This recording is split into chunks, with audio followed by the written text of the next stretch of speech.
Hello student, welcome back to my channel smart study with Kanika. So student, आज हम लोग पढ़ेंगे introduction part second chapter first का। ठीक है, तो देखो इसमें कुछ कंस्ट्रक्शन है। जैसे कि देखो क्वेश्चन फर्स्ट क्या है हमारा, show irrational number on number line root 2। हमें जो है इरेशनल नंबर फाइंड कर मतलब शो करना है नंबर लाइन पे, जो कि है हमारा रूट 2। अब इस रूट 2 को ना हमें जो है नंबर लाइन पे शो करना है। तो इसमें कुछ कंस्ट्रक्शन वर्क है, ठीक है, ये मैं आपको नोटबुक में बता देती हूँ। तो चलते हैं नेक्स्ट पेज पे। तो क्वेश्चन क्या है अब हमारा, show irrational number on number line root 2। तो हमें जो रूट 2 है ये हमें नंबर लाइन पे शो करना है। तो बेसिकली हमें इसके लिए क्या क्या चीज़ों की ज़रूरत होगी, एक तो डी, ठीक है, कंपास और स्केल। ठीक है, तो सबसे पहले हम क्या करेंगे, इसमें हम लोग पहले जो है एक नंबर लाइन ड्रॉ कर लेंगे। इंचेस की साइड से भी हम कर सकते हैं, सेंटीमीटर की साइड से भी हम कर सकते हैं। ठीक है, तो अब जैसे हम लोग इक्वल इक्वल गैप ले लेंगे, मिड पॉइंट जैसे मैंने यहाँ पे लिया, ठीक है, तो एक एक इंच का हमें गैप लेना है। ये हमारा मिड पॉइंट हो गया, ठीक है।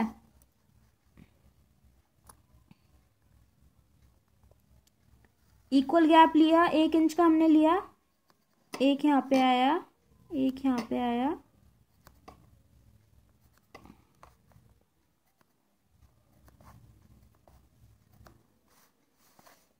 तो ये हमारा ओ पॉइंट हो गया, ये 1 हो गया, ये 2 हो गया, ये 3 हो गया।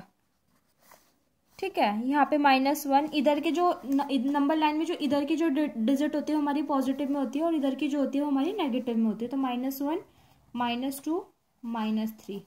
ठीक है, अब हमें क्या करना है, हम लोग जो है यहाँ पे एक एंगल ड्रॉ करेंगे। पहले देखो एंगल अगर हम यहाँ पे देखते हैं तो जो हमारा ओ पॉइंट है उसके साइड वाला जो नंबर है, मतलब 1 जो है, अलाइन करेंगे हम लोग और एंगल बना देंगे। यहाँ से जो हमारा बैठ रहा है ये हमारा 90 डिग्री। ठीक है, तो क्या करेंगे हम लोग, जो हमारा 90 डिग्री यहाँ पे हमारा पूरा बैठेगा, तो हमें कुछ ज्यादा बड़ा नहीं बनाना है। यहाँ पे सिर्फ हमें जो गैप लेना है, मतलब जो हमें एक परपेंडिकुलर ड्रॉ करना है वो सिर्फ 1 इंच का करना है। ठीक है, तो यहाँ पे हमारा मिड मतलब पॉइंट हुआ यहाँ से लेके यहाँ तक का, यहाँ पे इंचेस को जो है हम लोग यूनिट में कंसिडर करेंगे। ठीक है, यहाँ से लेके यहाँ तक, ठीक है, या फिर यहां से लेके अगर यहां तक करते हो तो भी 1 इंच का बैठा। ठीक है, अब जो है यहाँ पे हम लोगों ने एक पॉइंट लिया, ये बैठा, ये बना हमारा एंगल 90 डिग्री का। तो जब हम एंगल ड्रॉ करते हैं तो इस तरीके से हमारा जो रहता है साइन रहता है कि हमारे जो है 90 डिग्री का एंगल जो है ड्रॉ हो चुका है। इसके बाद क्या करना है, हमें जो है यहाँ पे हाइपोटेन्यूज बना देना है, ड्रॉ कर देना है एक। ठीक है, तो देखो ये जो है हमारा ओ हुआ, यहाँ पे हम पॉइंट दे देंगे इसको बी। ठीक है, अब जो ये ओ बी है ये हमारा रूट 2 है। अब आप बोलेंगे कि जो रूट 2 है वो तो नंबर लाइन पे है ही नहीं, तो अब हमें क्या करना है,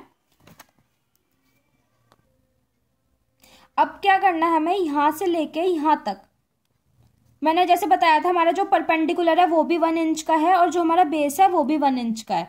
ठीक है, तो अब जो हमारे यहाँ पे गैप है, यहाँ मतलब यहाँ इस ओ पॉइंट से लेके बी तक का, इसको जैसे हमने बी पॉइंट दिया था, जो ओ बी जो हमारे रूट 2 आया था, तो इसमें हम जो है एक रेडियस ड्रॉ कर लेंगे। ठीक है, तो इस पॉइंट को हम लोग नाम दे देंगे सी। अब देखो जो हमारा ओ बी है, अगर हमारा ओ बी रूट 2 है तो देखो, और ओ बी जो है हमारा इजिकल्स टू होगा ओ सी के। क्यों? क्योंकि देखो ओ बी जो है हमारा रूट 2 हुआ, ओ सी हमारा ये भी रूट 2 हुआ, बिकॉज ऑफ देखो ओ बी जो है हमारा ओ सी के इक्वल इसलिए हुआ क्योंकि जो इनका जो है इक्वल रेडियस है, मतलब जितना गैप ओ से लेके बी तक में है उतना ही गैप ओ से लेके सी तक में, तो ये और ये जो है इक्वल रेडियस हुआ। तो इसलिए जो हमारा हुआ वो जो ओ बी निकल के आया, हमारा रूट 2 तो था ही, लेकिन जो हमारा ओ सी है वो भी हमारा रूट 2 ही निकल के आएगा। ठीक है, अब आप बोलेंगे कि जो हमारा मतलब ओ बी है वो हमारा √2 कैसे हुआ, ओ बी हमारा जो है √2 कैसे हुआ। तो इसके लिए हम लोग चलते हैं अपने व्हाइट बोर्ड पे, मैं आपको जो सॉल्यूशन है उसका वहां पे बताऊंगी। ओ बी जो है हमारा √2 कैसे हुआ वो हमने कंस्ट्रक्शन कर लिया था, अब हम जो है इसकी कैलकुलेशन देख लेते हैं। ठीक है, तो सबसे पहले हमारी कौन सी थ्योरम लगेगी, इसमें हमारी लगेगी पाइथागोरस थ्योरम। तो पाइथागोरस थ्योरम कौन सी होती है हमारी, h² = b² + p², hypotenuse, base और परपेंडिकुलर। ठीक है, तो ये होती है हमारी पाइथागोरस थ्योरम। ठीक है, तो h² क्या है ये हमें जो है फाइंड करना है। h² एज इट इज ऐसे रहेगा। बेस क्या है, बेस हमारा ये था। ठीक है, हमने जो डिफरेंस लिया था वो हमने 1-1 इंचेस का लिया था। तो बेस कितना था हमारा, हमने जो यहाँ से गैप लिया था 1 इंच का हुआ यहाँ पे भी, और यहाँ पे भी 1 इंच का हुआ।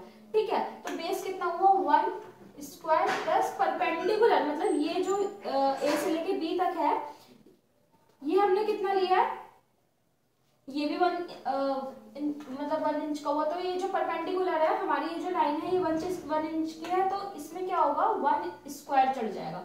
तो अब h² = 1 को अगर हम लोग वो करते हैं, देखो 1 का स्क्वायर कितना होता है, तो 1 का स्क्वायर बताना, तो 1 × 1, 1 को 1 से मल्टीप्लाई करेंगे तो 1 1 से 1 ही आएगा। वैसे तो 1 ही आएगा, लेकिन अगर स्क्वायर की जगह एग्जाम्पल 1 का अगर क्यूब होता तो 1 × 1 × 1 3 है ना, यहाँ पे क्यूब है तो 1 की मल्टीप्लाई हम लोग 3 बार करते तो भी 1 ही आता। खैर सॉरी, 1 1 × 1, 1 1 × 1। ठीक है, तो एग्जाम्पल है यहाँ पे 1 का स्क्वायर क्या हुआ 1 हुआ, इधर भी क्या है +1, 1 का स्क्वायर 1 हुआ, तो h² = 1 1 2, तो ये √2 हो गया। ठीक है, अब जब यहाँ रूट है तो h² रूट में आ जाएगा और इधर से भी रूट में आ जाएगा। अब देखो ये √2 कैसे आया था, हमें वही बताना था, हमें कैलकुलेट करना था। तो जो हमारा ये स्क्वायर है ना, इस स्क्वायर से हम इस रूट को काट देंगे, तो जो हमारा h निकल के आया वो है हमारा √2। ठीक है, तो हमारा जो h निकल के आया वो हमारा √2 निकल के आएगा। तो स्टूडेंट्स ये था हमारा पार्ट 2। नेक्स्ट वीडियो में हम लोग पार्ट 3 देखेंगे। ठीक है, जो पार्ट 1 का जो लिंक है वो आपको डिस्क्रिप्शन बॉक्स में दे दिया जाएगा। तब तक के लिए बाय, टेक केयर।